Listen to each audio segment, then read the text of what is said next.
Welcome to this week's episode of the Music History Project. Today, we're talking about working with Leo Fender.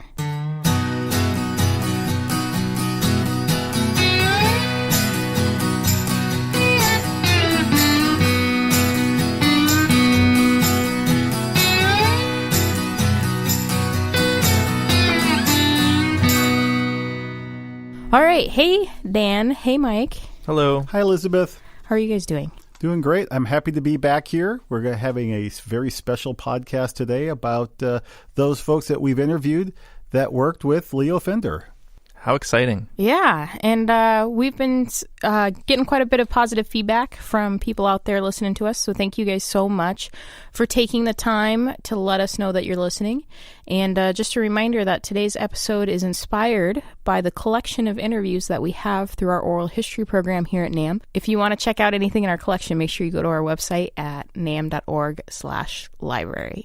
It's exciting to talk about Leo Fender today because he is, of course, one of the movers and shakers that really helped define the music products industry in a lot of people's minds. When we are describing it, when I'm at Trader Joe's and meet somebody and try to tell them what I do, I usually say we represent the music products industry like guitars made by Fender and pianos made by Steinway. Most people grab onto that concept pretty quickly. So the fact that we are pausing today to recognize this icon in our industry is very fitting, and it's quite an honor to include those folks from the oral history program who actually knew Leo, worked with him, and learned from him. Yeah, so we never had the opportunity to get Leo into the collection, but we have quite a few people that surrounded him and worked closely with him. So it gives us a decent representation of his work and his life. And so today we're going to be hearing from, 6 people that worked very closely with Leo. And the first is a man by the name of Dale Hyatt. And Dale worked with Leo very closely throughout the years as a kind of a marketing guy, right? Right. He was actually the very first person that Leo hired. We should probably back up and just give a quick little background on Leo because I think it's important in listening to Dale and his story. Leo was actually born in Southern California in the orange groves of Orange County, Anaheim, and Fullerton area, and grew up with a real love of country and Western music. So when he opened up a radio repair shop in 1938 in Fullerton, what he did in his spare time was hang out at the local bars and dives that had country music. Country Western swing was his particular favorite type of music. And he started getting to know some of the performers in and around the area, several of which would stop and ask him if he had any ideas how to fix their amplifiers. And Leo would take them back to the repair shop and work on them. And this, of course, is how the legend started of how Leo became involved with tinkering and repairing amplifiers, which led him to come up with concepts of improving them, which led to the huge collection of products that the Fender company has offered over the years, including, of course, the Stratocaster electric guitar, probably the most famous musical instrument, certainly by shape, next to the piano in the entire history of the world. So a great concept and very successful product. But Leo was always interested in the amplifier. In fact, always would say that his greatest contribution was that surrounding amplifiers like the basement amp that came out later. So it's kind of interesting to know that that's sort of where it all started with him. So as he was expanding and people were asking more and more of him, he decided that he needed some help. So he hired a young kid named Dale Hyatt, and Dale was born in 1925, passed away in 2013, and we had a chance to interview him, so we'd love to play some of that for you. What segment are we going to play first? Looks like we're going to talk about Dale meeting Leo Fender and getting hired. And I went down to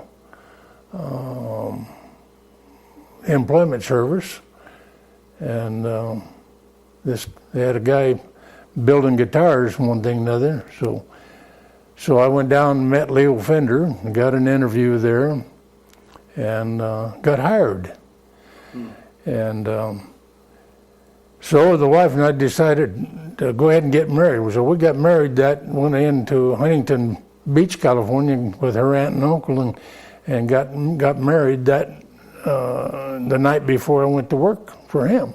No kidding. On January the 15th, we were married, and on January the 16th, I went to work for, and that was 1946, I went to work for Leo Fender. And so that was the start of it. Now, musically, my talents in music is very little. I couldn't carry a tune in a baby blanket, so even though I was in the glee club in high school and one thing and another, my voice changed, everything else changed. I couldn't tell whether I was hitting the right note or not. So I could listen to it, and I could hear the on and off, Right. but I couldn't tell when I was doing it myself. So I just gave it up as far as I tried to play the guitar, and all I got was sore fingers, and still trying to figure out if I was doing right or not, So, but when we first started, all we made in the Fender organization was that basically in the beginning was laptop steel guitars, and Leo had this, or I call it better, say Mr. Fender had this radio shop. In the back of it, he had a kind of a tin shed built on the back for storage. And there is where he started out building guitars and the laptop steels. So while we were listening to that clip, we did some fact checking and double checked when Dale's interview was conducted, and it was in 2007. So if you were just sitting on the edge of your seat waiting for that little factoid, there it is, rest easy. What's really neat to me is that thanks to so many people who have helped us locate these folks over the years, we do have a collection that includes the first guy that ever was hired by Leo Fender. I think that's really, really neat because it helps build this story of this gentleman who really came out of nowhere to become very innovative in the music products industry. And along the way, you'll realize, as we'll hear from other folks that worked with him, that it wasn't just Leo. It was definitely a team effort, and there was a lot of very clever and innovative and pioneering folks that worked side by side with Leo. Yeah, so let's hear the conclusion of Dale's impressions of Leo, as well as kind of meeting him and getting his foot in the door at Fender. He was a gentleman in a way. I always felt he was kind of a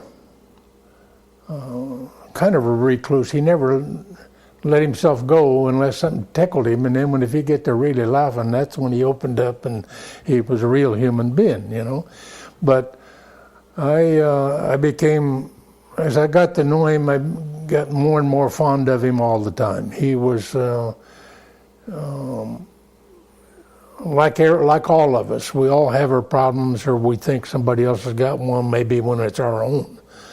And it doesn't belong to anyone, it belongs to us is the problem. So I appreciated his intelligence, his perseverance more than anything in order to get a job done. And he believed in himself. A lot of other people might not have, but he believed in himself. And I met him at the time when Doc Kaufman was first there. And I remember they were working on a magnetic record changer. And the thing worked. I wish I'd have kept it. I had one of them, and I don't know why I let it get away from me. But so it definitely sounds like Leo was the kind of guy who plays it pretty close to the chest, a little reserved. And then as you get to know him more and he begins to trust you and you guys develop that relationship, then he opens up and you kind of really get to know who he is. That's the impression I got from Dale. Yeah, I could totally see Leo being the kind of guy that's just really into his work and his craft and kind of just keeps to himself. We hear stories every once in a while about Leo is going to a club or a musical venue with a small little flashlight in his pocket, and any chance he got to look inside amplifiers and see what the gear was and understand what the competition was doing, and so quiet, sort of engineer, nerdy type of person, but as you guys said, he built some lifelong friendships. George Fullerton's another one that comes to mind, of someone that really was very close to Leo over the years. Yeah, so right at the end of that last clip, Dale mentions the name Doc Hoffman, and so we're going to hear him go into a little bit more detail about working with and his impressions of Doc Hoffman. But for those of us, including myself, who don't know who that is, either of you guys give us a little background? Well, Doc worked there in the factory with Leo. He was really the guy who came up with a lot of the processes that made it easy for people to repair the Fender guitars. For example, that neck adjustment was all about Doc. In fact, speaking of that, the brace in which Doc used to set the Fender necks in place is currently on loan at the Museum of Making Music in Carlsbad, California, along with some tools, hand tools that Leo used in the workshop, just as a side. But anyway, Doc was very innovative and coveted employee of Leo, certainly in the early years. He was a teacher, music teacher, and he taught guitar lessons. And he also made instruments, made a few of them. And he also was an intelligent man and very humorous. And I've got some pictures around here someplace of him in his last student, and this young thing that he had to see something else. It was kind of grandfather and granddaughter, but he was still teaching clear up until later years. And he'd come by and visit every now and then, and he was an enjoyable fellow to be around, Now, they actually formed the company together. They did, and Doc got to thinking, what are you going to do with all these guitars, It got to be too big for him, and he was leery of what might happen and didn't want the indebtedness. And in a way, he was right, because things were real bad for Leo for quite a long time. I know, because when I was working for him, and I was the only person left in the plant, and the banks were trying to foreclose on him, and he was hiding out at day, and we'd work at night. And the Radio and Television Equipment Company, Francis Hall,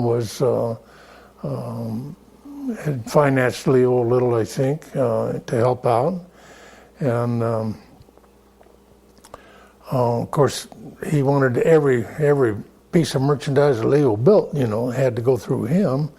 And then he got to holding up payments on if something wasn't right. And I don't know the true facts of all of this, except that Leo didn't like Francis Hall too well, after years went by. Mm. And when Leo was in the record and radio business, he purchased a lot of supplies through the Radio and Television Equipment Company in Santa Ana. They were on South Oak Street over there. And Don Randall was working for Francis Hall right after the war, and he was the one that called on Leo. That's how they came to be known, how they got together. So besides Doc Hoffman, Charlie Hayes is another name that Dale brings up along the way. And Charlie Hayes was the first real sales rep for the company. We kind of went a little bit out of order when we were talking about Doc. Doc came a little bit later. Really, the sort of the three first founders, if you will, the first three of Fender Corporation was Leo Fender, Don Randall, and Charlie Hayes. And a little bit later on, Doc Hoffman and the expansion into the factory occurred. And then you hear more about Freddie Tavares and folks like that. But Leo, Don, and Charlie were really sort of the three that got this company off the ground, expanded it, created a factory, created a workforce, and with Charlie's help, they expanded to have sales reps on the road going and calling on dealers. He was the first one to do so for Fender. In fact, over the years, we have been blessed to interview some retailers who remember Charlie coming and opening up their store as Fender dealers throughout the United States. So it's kind of fun to have some of that history going way back. Unfortunately, Charlie passed away in the early 50s in an automobile accident while he was on the road. And certainly after that, the company was looking for someone to replace him, and as a result, a whole team of people came out. Dale Hyatt, who had been helping sort of Leo as a side man working in a factory, was asked to expand his duties and go out on the road, which he did.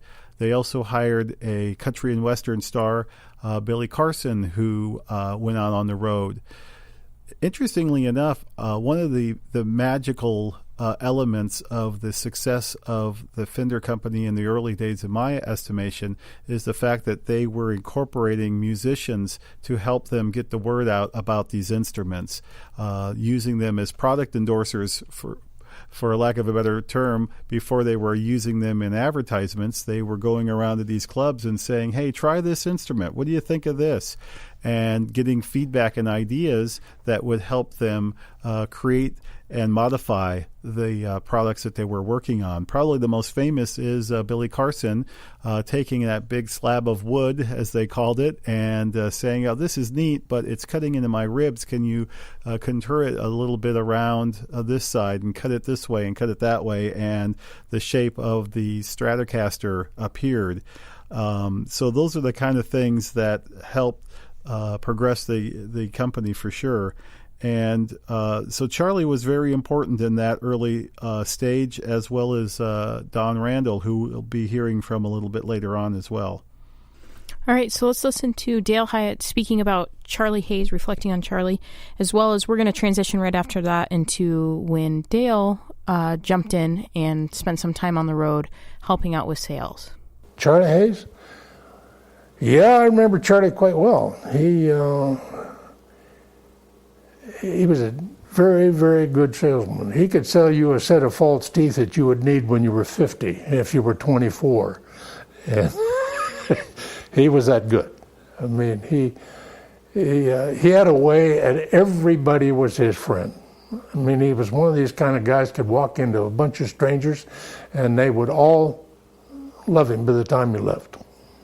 That was Charlie Hayes. That's the way he was. And he wasn't easy to follow out on the road.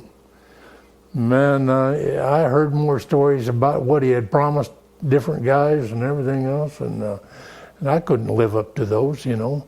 So finally, I just learned to pass it off, and I couldn't be Charlie Hayes, and I wasn't going to be. So, and when I realized that and started doing my own thing, I became a lot more successful in selling than trying to appease everybody and what they had been promised, you know. So the promises ended when Charlie died, and maybe he did promise all these things. I don't know. The man wasn't there to back it up. So I didn't have anybody to go to. You know. So you basically took his position then. Right. And did you do a lot of traveling? That was in 1955, right. I went on the road. In about June, I think, in 1955, I went on the road traveling for the Fender sales. Yeah. What sort of places did you go to? I had started off with 3 states and then inherited 2 more. I started off with Texas, Oklahoma, and Kansas. And then Tommy Walker didn't want New Mexico and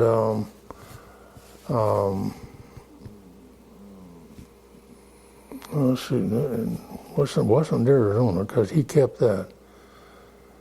Well, anyhow, the 5 states I had was Texas, Oklahoma, Kansas, Colorado was the one he did, and New Mexico. That's where I spent my time. And that was a lot of driving. And you only got paid the commissions if you called on these accounts once every 90 days. That was the thing that was set up. And if a dealer sent in an order and you hadn't been there in 90 days, you didn't get paid the commission on it. So you had to move. There was no time for golf. There was no time for anything on that on the road. You didn't make any money in the automobile or in the motel. The only thing you made to use both of them was conveniences to get to the next dealer. So,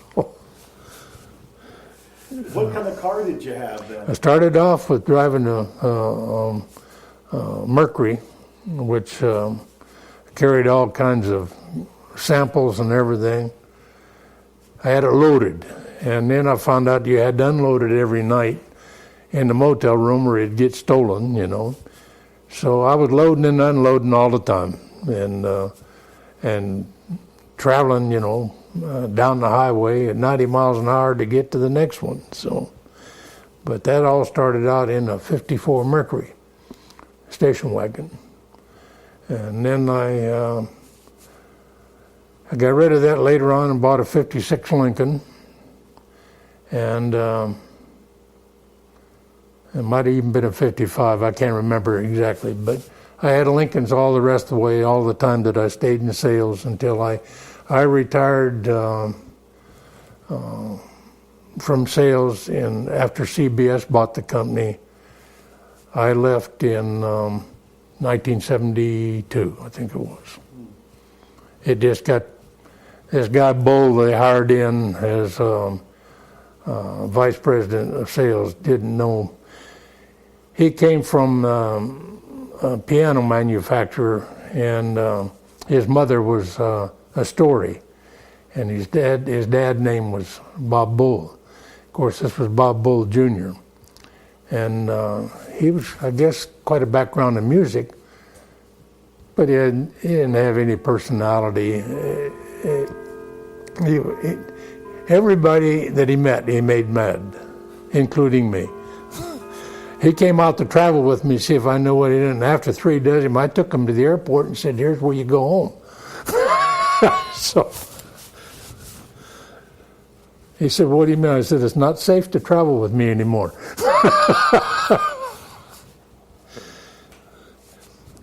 So, did his dad get involved? Did you ever have involvement with his dad?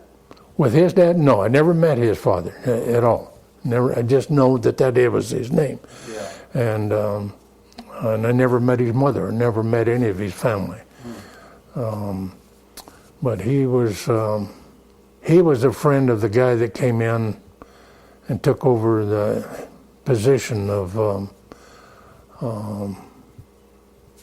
prior to McLaren. I don't remember his name offhand, but he was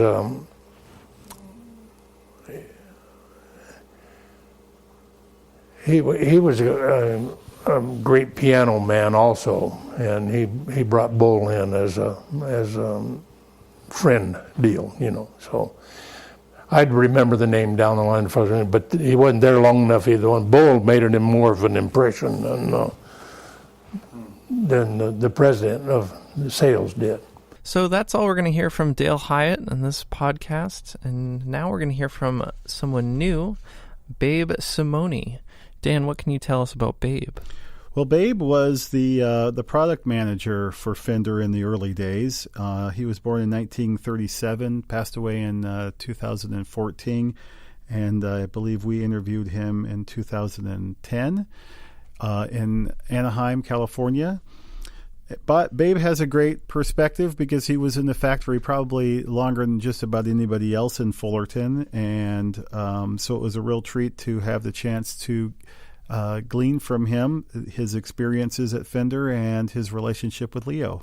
And fun fact, he was a second-generation Fender employee. His dad worked in the factory as well and helped him get a job there. That is a fun fact. I know. That's fun. So we're going to start hearing from Babe where he reflects on getting his job, how he went about getting his job. And in this case, not so much meeting Leo, but meeting one of Leo's partners, George. There's so many things to tell you about Fender that it's almost impossible to get it all in a half an hour or 20 minutes. I started working there in 53, and my father worked there before I did, and he worked in what they call a cabinet shop where they made the amplifier boxes, and he was there probably for about a year, and he had a stroke, and within that year that he was working there, he had talked to a young man by the name of George Fullerton and told him that his son was becoming of age, needs to find a job. You got anything for him? And he says, when he gets old enough to work, tell him to come in. Well, meanwhile, my father had the stroke, and we left California, went back to Connecticut for family reasons, and couldn't find any work over there. So I came back out here with my parents, and I walked from Anaheim to Fullerton and back at the post office. That's where they first started Fender. And I went up to a gentleman wearing an apron, asked him if he was doing any hiring. And he points to the guy with a white shirt working on a drill press. And who am I to know? I thought I'd ask somebody that was working. I didn't know he was going to wear a white shirt. And I told him who I was and everything. And he says, well, I tell you what. He said, you came in on Monday, which was just had to go through the weekend, and we'll find something for you to do. And that's when I went to work for him. At Monday, I think it was May 17th, 1953. And That was Leo in the white shirt? that was George Fullerton, and which I hadn't met. And that's my first meeting with him. Even though Babe was hired by George Fullerton, he met Leo a little bit after he started. We're going to hear from Babe about meeting Leo and when he crosses paths with him for one of the first times while at the factory. I hadn't met Leo Fender till after about 8 months I'm working at the company down there. I see this guy walking by, but I don't know who he is. And they give you a short story. The funny thing about it was that when you were assigned on a certain job and you completed it for the day and you got done early, they would try to have you put your 8 hours in, so they would transfer you into another department. And one particular day I got transferred into the stock room, and the stock clerk told me that I had to deliver some boxes to the building number 1 for the assembly area. So I said, okay. So I get one of these dollies and hand truck, you want to call it, and I loaded up, and I loaded up pretty high, though it was kind of almost over my head, but as you pull down you can see over it. And I got the thing loaded, and I told him I was going down building 1, and I go out the little door that's leading out of the warehouse, and I almost run over this guy, and he jumps and he steps back about 3 steps, and he says, don't you think you could probably handle that a little bit better if you didn't take quite as much? And in those days, I was always hot and quick with my tipper. And I said, if you think you can do better than me, why don't you just take it down to building 1? And the guy scratches his head and turns around and walks away. I get done building 1 and come back up. Stock clerk says, what the heck did you do? I said, what? Don't you know that guy you were talking to, nasty, out there? That's Leo Fender. I said, well, I didn't know who he was. He was wearing his Hawaiian shirt and his little tools on the side of his belt, his screwdriver and pliers. I said, I didn't know who he was. And then it was a couple of days later, same thing. I ran out of work. They transferred me to the machine shop. So I'm working there on a drill press and drilling these holes on. There's somebody standing behind me. And I turn around, I says, haven't you got anything better to do besides stand here staring at me? He says, boy, you are a hot-tempered little cocky son of a gun, aren't you? And I said, I really don't mean to. I says, but it just comes out that way when somebody's staring at me. And we got along fine. He was just salt of the earth, that guy. He was really good. I was just young and didn't know any better. I was probably, that particular time, I was probably about 17 years old, and wasn't allowed to handle real heavy duty equipment because of my age. So they put me on light duty in a drill press and pushing a broom and stuff like that. Besides, my regular job was hand sanding, and I used to sand all the guitar bodies that they put out, me and several other gentlemen. But working at Fender was a dream. It really was. It was a joy to get up in the morning and go to work. And I had 20 years in the place, and I still enjoyed all of that. All the years I worked there, I enjoyed every one of them. I enjoyed going to work. There was a lot of things that happened after they sold to CBS that shouldn't have happened, but they did happen. And it was just, George Fulton was Leo Fender's right-hand man, and George was very good to all the employees. He made a point to make the rounds in the morning. He was director of manufacturing. Make the rounds in the morning and have a couple words with everybody, as individually. And then he would go on to do his daily work. And Leo Fender used to do the same thing. Come walking through the shop and he'd come up to me and say, "Hey, babe, how you doing?" And then I said, "Okay." He said, "Get that lawn put in yet at your house?" I said, "No, I'm working on it." He says, "I'll tell you how to do it so it won't be too much work for you." Stuff like that, He was just really good people. And the work was enjoyable and it was rewarding. I met a lot of people working there, and it's funny because I actually started working on the line as a hand sander, and I got my promotions as years went by. I was in charge of the acoustic section for about a year, and then they had somebody from Dobro Guitars that wanted to work there, and mostly acoustic. And so I was replaced, and I got sent back to electric guitars. And I was in electric guitars for a few years, and then eventually I ended up product manager over the string instruments. And the people that I work with on the line, side by side, were working under my directions now, and we got along just super. It was really great. I learned one thing, that you treat everybody as individuals.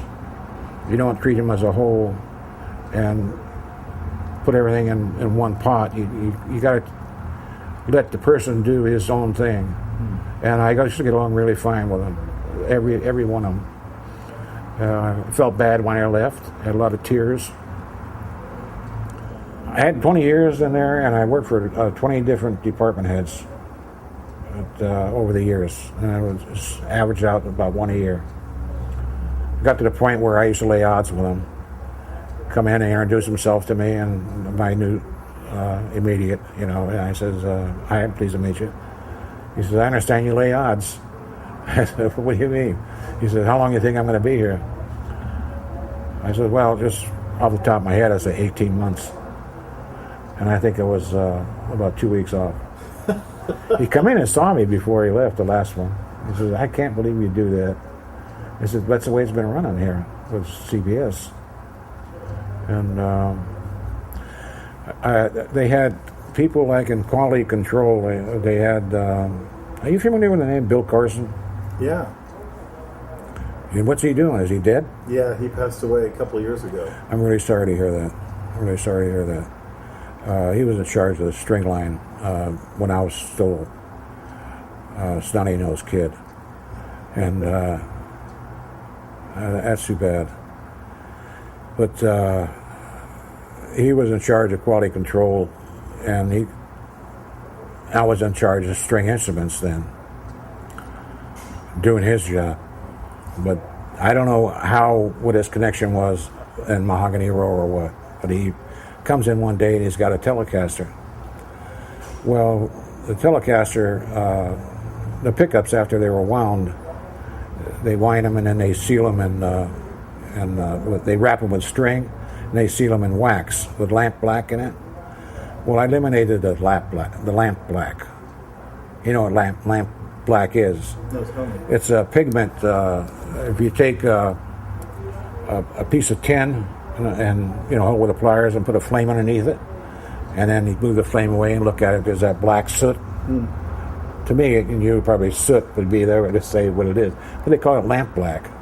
And you put that in the wax to color the wax so that when you seal it, the wax looks black. But it wasn't really a dense black, but it showed some black. And he said the instrument never sounded good after that was done. He says it's the worst thing that ever happened, and they should fire the guy that did that. I said, what do you want me to do? He said, I want you to take it down there and take the string off and redo that pickup with lamp black. I said, okay. So instead of that, I called the supervisor over and said, here. I gave him $5. I says, go down to the yardage store and get some black string and bring it back. So he went and brought it back. I said, wind that thing and put the clear wax on it, put it back in the instrument, send it up front.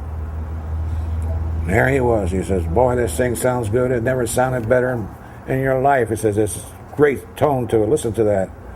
Look at that lamp black. That's what's doing it. Lamp black doesn't have any... It doesn't conduct electricity or anything. It's just a coloring. And I said, that's black string.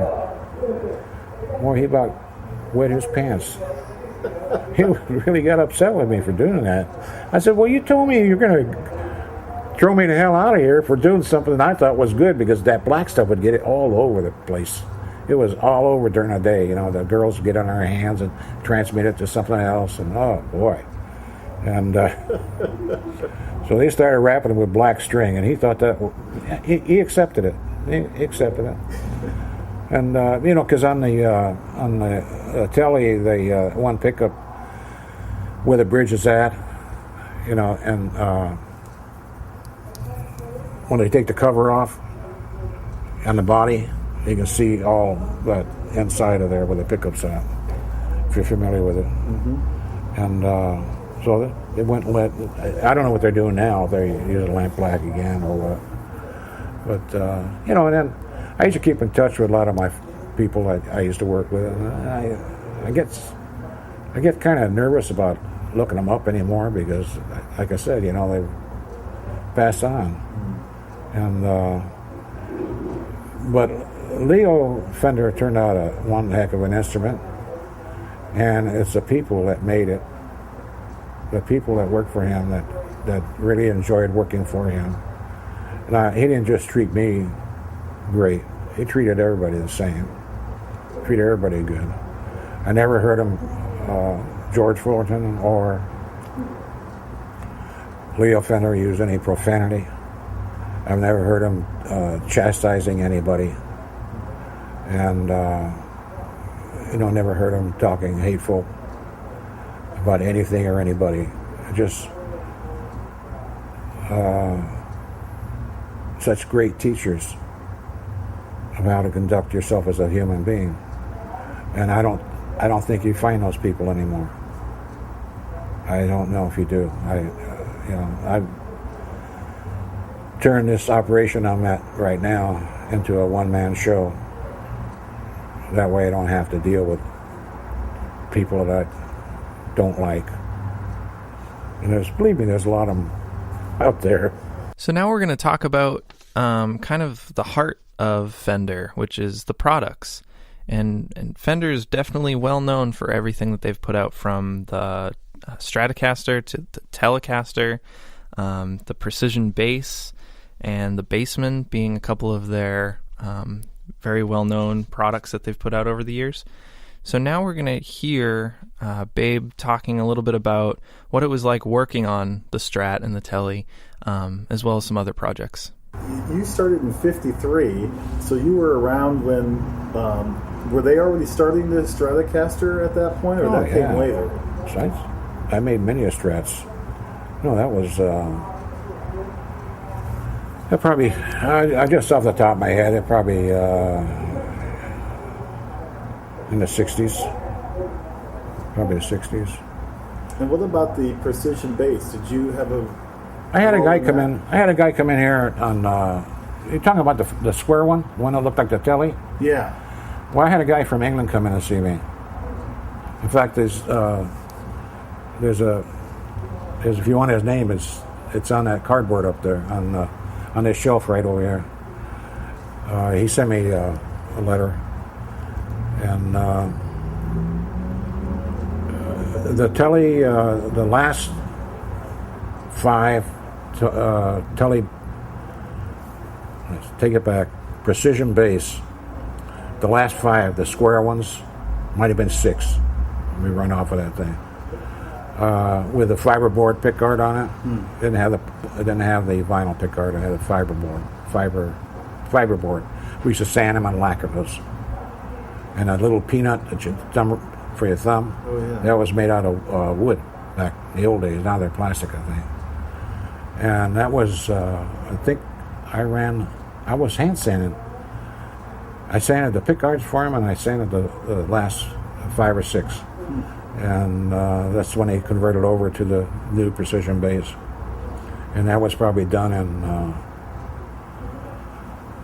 55, probably during that time there. And we got the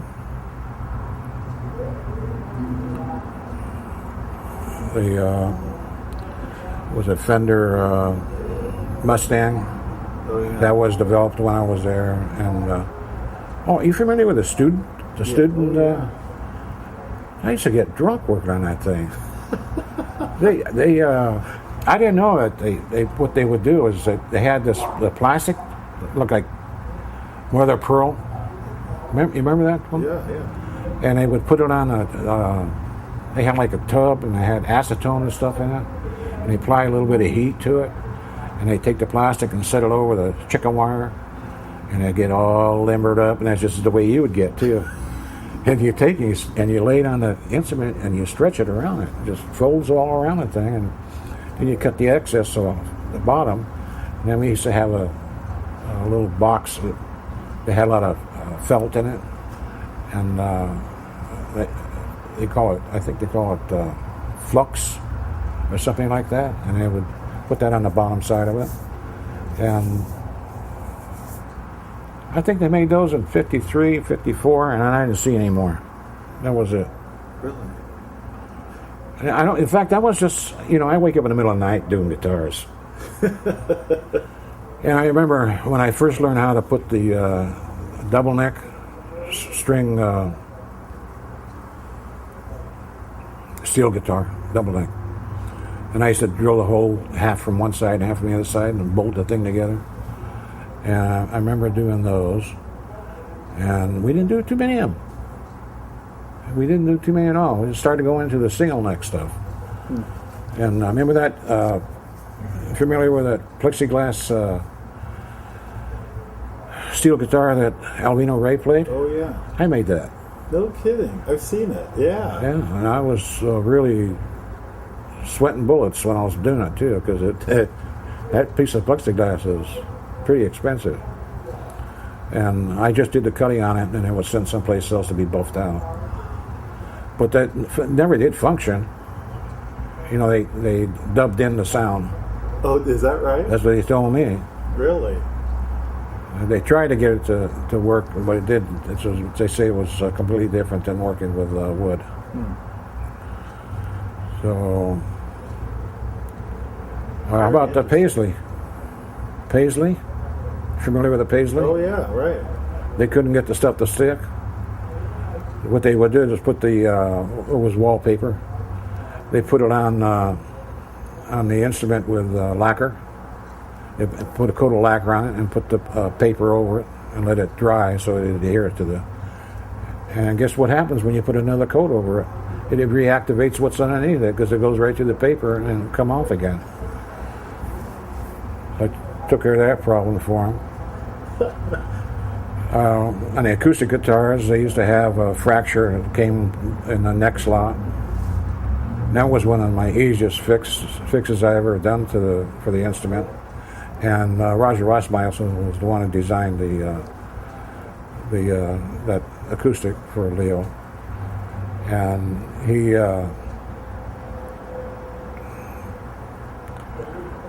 when I was put in charge of the acoustics, that kind of left him out in the cold. And he got really upset when I fixed the block that the neck screwed down to. And all I did was take a broom handle and cut it the thickness of the instrument and drill a hole the same size and then inserted it in that block so that when you put the 4 screws into the neck, it didn't squish the spruce block. And he couldn't believe that fixed it, but it fixed it. Well, he started doing all the ones that way. But he got mad at me for doing that. Oh, he got terribly mad at me. And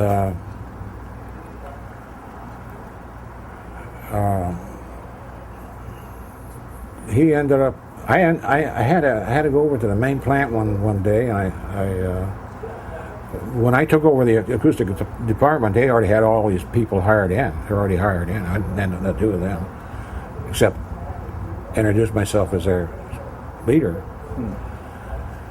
And I had to go to the main plant, and I was gone for about like 6 hours, and I came back, and all my people were drunk. He went out and bought a couple cases of beer. I don't believe this. What are you doing to me? And I just told him, I said, everybody clock out and go home. See you tomorrow, hopefully. And we had a pretty good rapport after that. I guess he got personally involved with everybody. Like he used to loan him money and buy him beer on Fridays and stuff like that. Well, I couldn't do that because I was representing Leo, you know, and I didn't want to make things bad for him.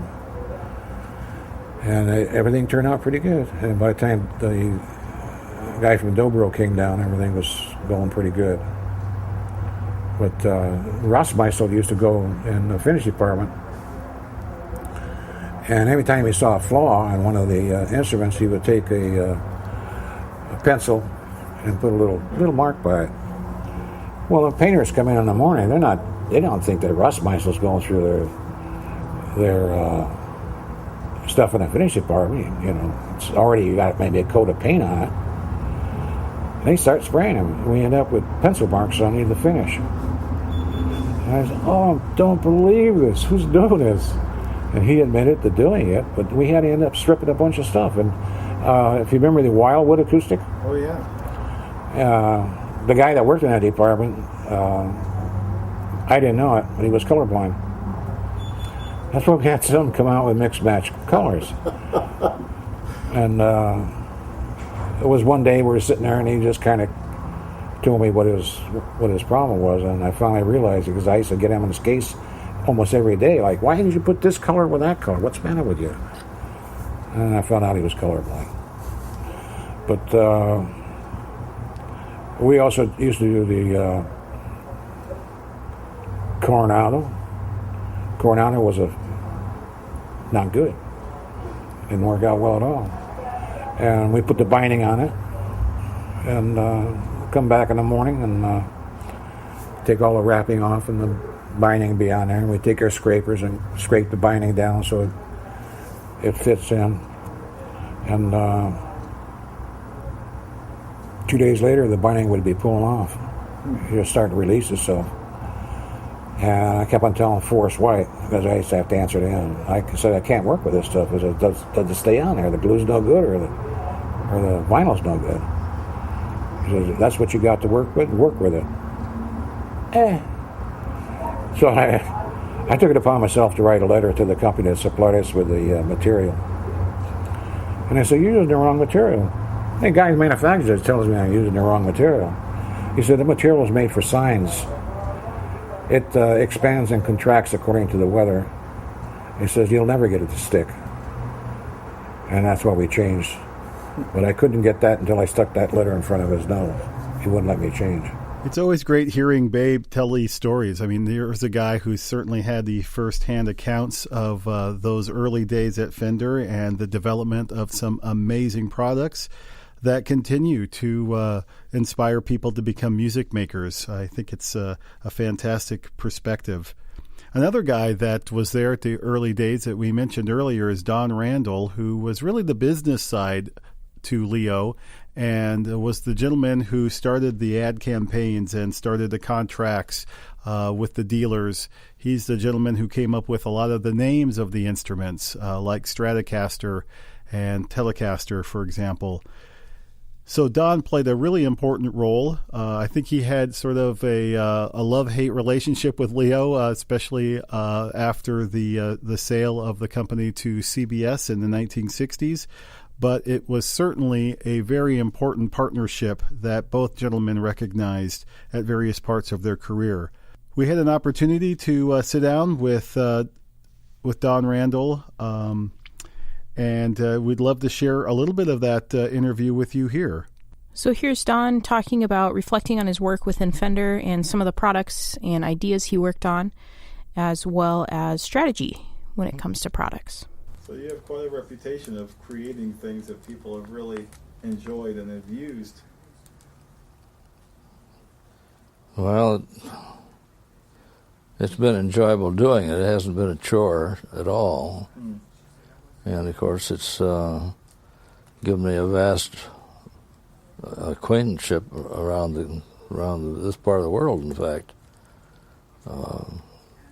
I had friends all over Western Europe, all over, actually clear to Turkey as far as that goes, and down into Africa and all over. I, of course, had friends over in the islands, but I never did get down to the other part of the world. Really? Never got to Australia or... The last time I was here, you had showed me some things that you had put together in your folders on, and had offered to make copies of some things for me. And one of the things that sticks out in my mind that I'd love to have a picture of is the, if I remember correctly, it was a Fender violin. It never went beyond the first sample. But it was a cute little thing. And Leo, I think we got kind of cross with each other on that, because I was determined that thing was going to come out, and he was determined it wasn't, and as a consequence, it didn't. Why was he so adamant against it? I think the main thing was he didn't like the way the head on the neck worked. Really?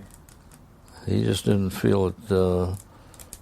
He thought it was too heavy and to this and to that, and he just wouldn't do anything with it. I think what he did. I think because he and I argued so much about it, I think he just got his thinking out of shape, and then decided, I'm not going to do it. And so it didn't happen. But it was really a pretty nice violin. I think it might have been a little heavy, out here with those metal the pegs and all that. Yeah. But it would have been interesting to see how the company reacted to such a diverse product. It would be real interesting, but he just refused to go any further with it, and we locked horns on it a number of times, and because he had to do it, he won. Was there any other products that you could think of like that violin that would have been so different from the rest of the product line that you guys had considered? I don't think so. The electric bass was a little bit different, but it was such a unique instrument that and liked so well. But the rest of the items that they all turned out to be pretty much the same. He was pretty proud of that bass, wasn't he? I think so, yeah. Yeah, I think we all were, because we sold a lot of them. And it was a lot easier, it seems like, for the guy to manipulate the thing and drag them around. There was a big standard type bass. Because, you couldn't get, if you had a full-size bass, you couldn't get it in the car. You couldn't do anything with it, hardly. Yeah, completely different. Also, I think that with rock and roll coming around, people really were looking for something that could be uniquely their generation. Probably, yeah. But as I heard, and I think you confirmed that Leo didn't like rock and roll. He was a country music. He's country and western, yeah. How about you? Well, I was pretty well, I think pretty well versed in all phases of music. I didn't have anything that I liked particularly better than others, and I liked the country western, I liked the modern stuff, and I liked even the semi-classical stuff that we were doing. So again, that was Don Randall, who was Leo's right-hand man in the early days of managing the Fender Corporation as it was developing. Don, by the way, we didn't mention earlier, was born in 1917 and passed away in 2008. Don was also very important in collaborating with artists and performers. And I wanted to just mention that there were a few of the musicians tied to Fender that we have been able to interview as part of the oral history program that we will not be hearing from in this podcast, but wanted to make you aware of. Speedy West, for example, the great pedal steel player who went on the road as a salesman for Fender, was a gentleman that we were able to interview. Bobby Guitar Bennett, James Burton, known very famously for playing the Telecaster with Ricky Nelson in the early days of his career, Jimmy Johnson, Reggie Young, and Johnny Smith. So check those out. Their web clips are available on the NAMM website, and I think you might just get a kick out of learning a little bit more about those guys. Where are we off to next? We're going to hear next from Abigail Ybarra. And this is something we find so fascinating here, kind of a behind-the-scenes look at the NAMM Resource Center and everything we do on our day-to-day. Abigail has the second most watched interview clip of all time in the program. That's right. That's correct. So, out of the 300 posted, yeah, she has the second most. I mean, take that in, because most people do not know her name.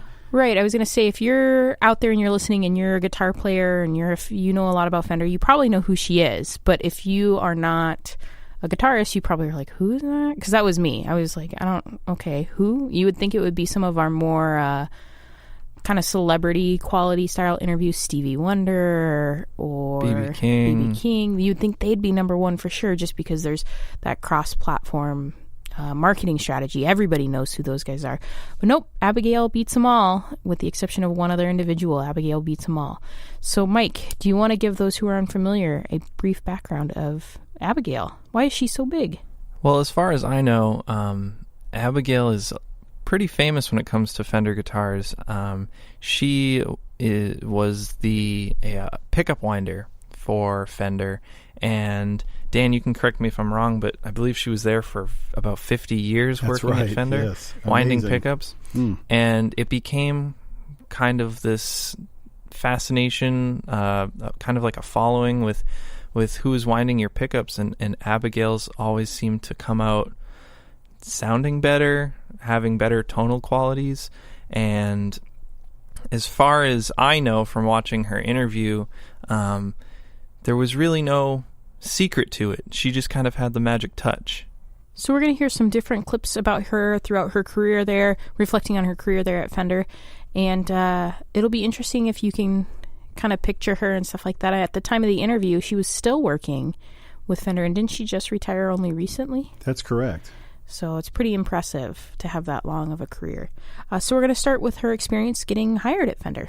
George Fullerton hired me, and I was first, he took me to the machine shop, and he had me grinding frets with necks, different size frets. He put them in little tin containers, little cans, and the different sizes, and we grind them and soap them, and all day. So I was there maybe a couple of months, and then I asked to be transferred over to the main assembly. So, and it wasn't until about 1958 that I started winding pickups. What was that like?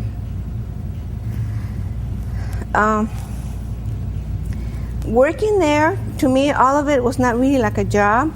It was fun. It was relaxed. It was not strict. Nobody ever. There was hardly any rules. More or less, you did. As long as you did your job, you could talk, get up and talk. On hot days, we'd take our shoes off and we'd run barefooted in there. Good. It was nice. What was Leo like? Leo was like a worker, like one of us working. He's always there working. He kind of reminded. At first, I didn't know who he was. I kind of thought he was like a maintenance man. He had a bunch of keys and always in his khakis. And I found out who he was, and he was really nice, really nice. Christmas time, he would take a big wheelbarrow and fill it with candy, with cigarettes and candy bars and gum, and just wheel it past everybody's station. Wish everybody good holidays. So it was nice. We'd have Christmas parties, talent shows.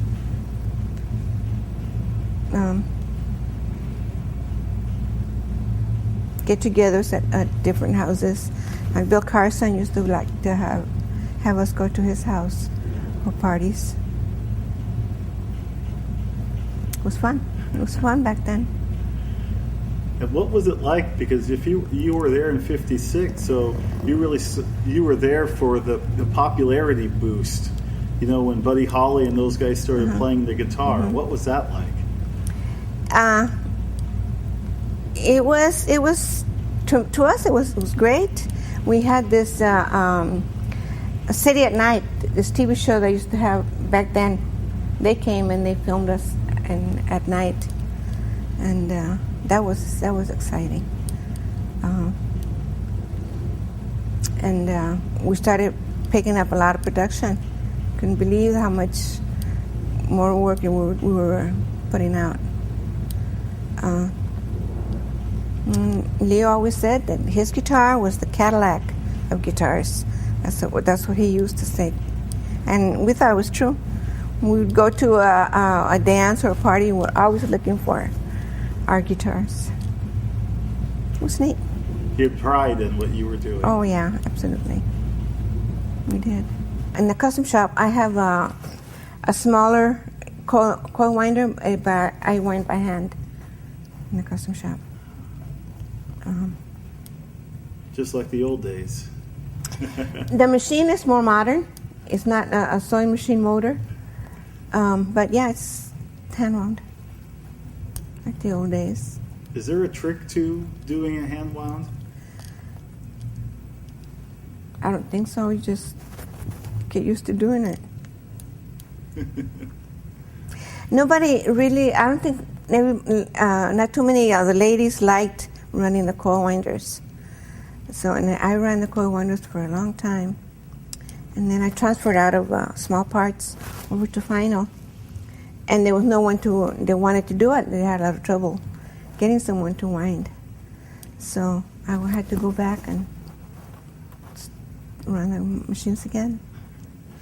Did you like being in the final department? I liked it. I did. It was also more money. It was higher labor grade.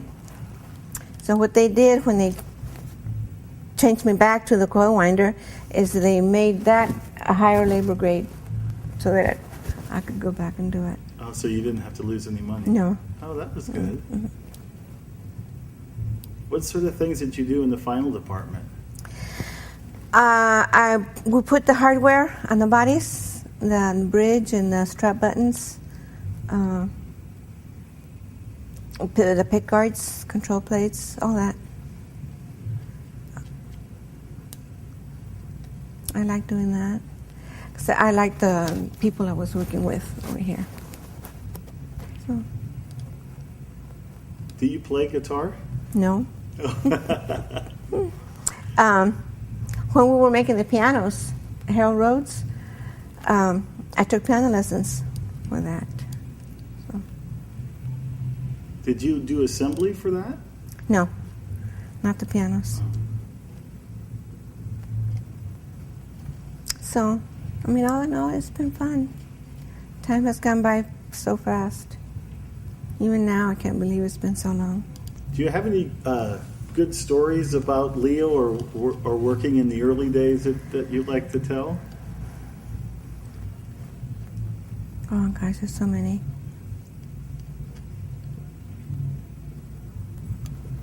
Not really. It's just our talent parties were fun.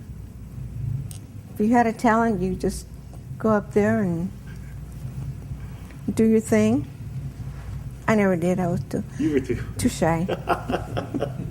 Because I was going to ask you what you did. No. What did Freddie do? Ukulele? Yeah, his ukulele. And did Leo participate in those? He was there, but he never, like me, he never did anything. Sing or dance. George used to sing. Good. Him and this other lady that worked there had a duet. Yes, it's always wonderful to hear from Abigail. I could sit down and listen to her stories all day, and many people wish they could. She's retired now, so we're very blessed to have this interview as part of our collection. And again, something that we can go back to time and again to learn from. So it's really neat. We're starting really to put some puzzle pieces together here on Leo Fender. And a couple of comments that I just wanted to make is Leo has another place in our hearts here at NAMM because when he passed away in 1991, it was really a somber time. The NAMM board got together and said that they really wanted to do something to preserve our history, because when someone like Leo passes away, he really does take a lot of history with him. And that was really the beginning of the oral history program, which has been my dream job for the last 18 or 19 years. And Leo had a lot to do with it, just representing what he represented. And I'm really grateful for the NAMM board for getting together and saying, hey, we got to do something about this and preserve this history.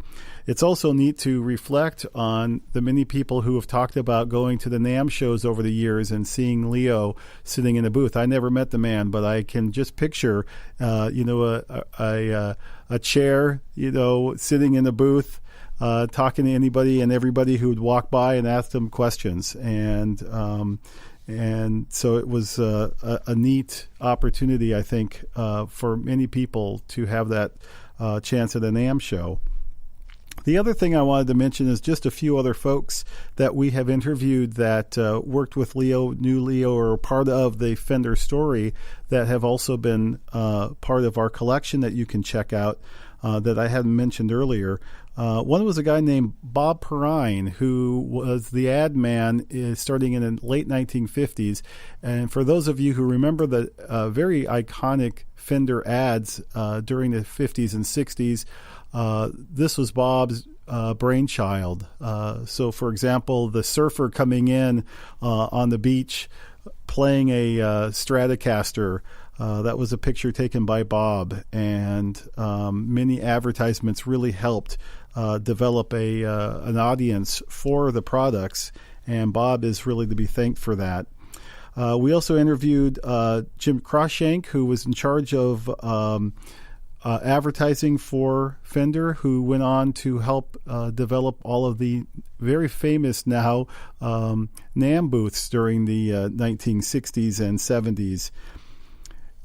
And then a little bit later on, as the company was sold, there was a whole team of people who came in to bring back Fender after CBS owned the company.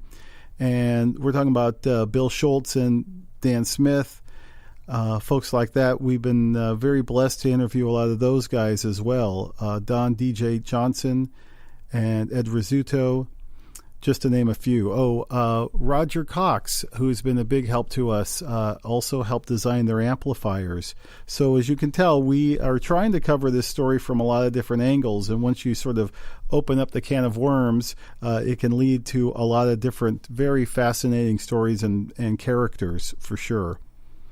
And speaking of that, I think one of the characters that we're going to talk about next is Phyllis Fender, so Leo's wife, and who better to have a unique perspective on what the man was like than the person who married him. Even though his Parkinson was very troublesome to him and limited him in a lot of things that he could do, every day up until the day that he died, someone from his office would come and would take him in a wheelchair, and he'd go down and spend a few hours and then come home.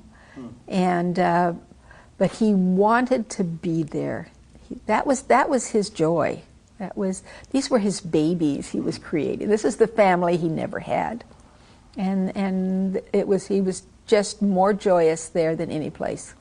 Of course, I can't understand why he wouldn't be happy at home with me and the dogs and the cats and the birds and the fish. But it. So he didn't really have a hobby then? His two things that I think probably the company came first, and I was down here on the list a little ways further, but he loved new cameras, and loved new cars. So those were two things. Every year he would have a new car, and many times every year he would have 2 or 3 new cameras. And so those were his diversions. Mm-hmm. So. That's great. Mm-hmm. Do you guys have any thoughts? I don't want to miss anything important. I'm fascinated. Phyllis tells this story so superbly. No, you are very articulate. Thank you. Yeah. Thank you. Well, when you think back, like for example, today's your anniversary. I'm so glad that we have you on this special day. Wasn't that fun? Yeah. 23 years it would have been. Wow. Yeah. What do you think about it? I mean, what sort of things that you guys do on your anniversaries? Well, he always brought me yellow roses and white daisies because those were my favorites. Whether he actually brought them or Laura Lee, his secretary, went and got them. But anyway, he did. And we would go out to dinner lots of times with my folks, sometimes with George and Lucille. And that was about all. We would not really go anyplace fancy. He loved the Sizzler, and Don Jose's. Of course, those are California places. People back east might not know who they are, but he didn't like to dress up. And that was okay, Casual's nice.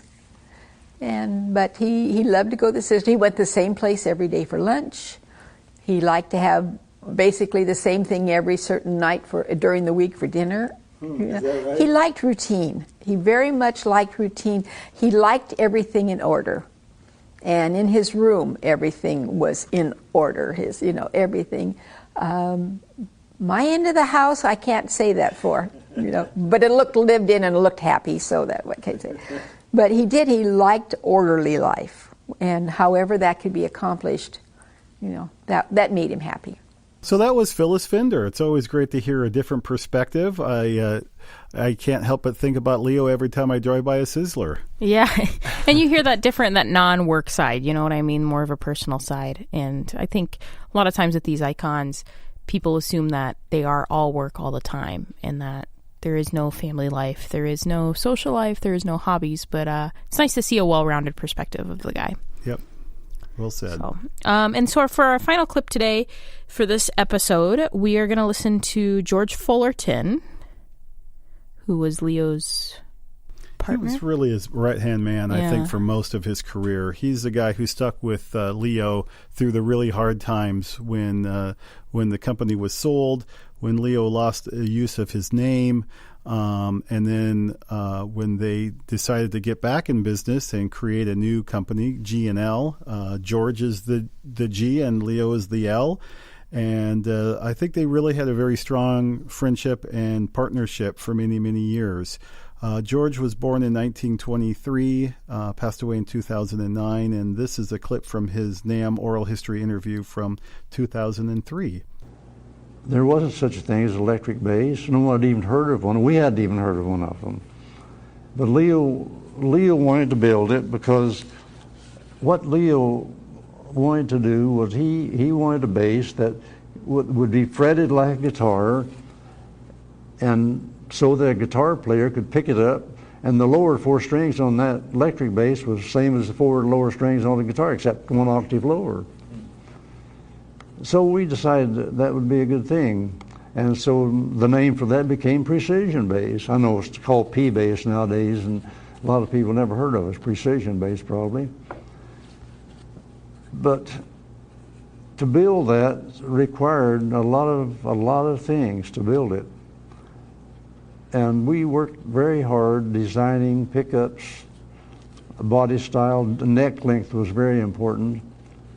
And when we finally settled on the 34-inch scale of the bass, and we had most of the things designed for the bass, we ran into a real difficult spot because we couldn't find any strings that would fit it. And the string makers, they made strings for many other instruments, but nothing that would fit an instrument like we had. And we tried things like real fine gauge steel wire and bought old strings from other instruments, and we tried just steel wire of different kinds and cable, and we've tried everything for strings. Nothing would work on that bass. And even the tuners on it, little tuners. What we did, we bought tuners from the upright bass, and in our machine shop we cut them down, made all the parts and remade them, to fit our bass. But we still had the problem of not having strings. And he and I that was really a problem for us. We lost sleep over that. What do we do? Now we've designed an instrument that looks like it has possibilities and no strings. Because the only thing available in strings were the so-called catgut strings that were available for the large bass. So we kind of sweated this out, so to speak. And finally he and I got talking about it and we said, let's try something different. So we got a set of those catgut strings, and the section about an inch, place where it passed over the pole piece on the pickup, we wrapped real fine gauge steel wire on that and cemented it on with that clear cement, like airplane cement, on those strings. And when we strung that thing up and plugged it into an amplifier, it just knocked our hats off. It sounded so beautiful. We could not believe how beautiful that sounded. Well, thank you everyone for tuning in to this episode of the podcast. How are they watching? They're in their How cars. are you watching? If you're watching right now, we have a problem. But thank you very much for listening. We hope you can leave us a review on iTunes or wherever you're listening. And make sure to check out the video interviews that we referenced in this podcast. You can just go to namm.org/library. You can see the whole collection there. And from all of us here at the Music History Project, thanks for listening.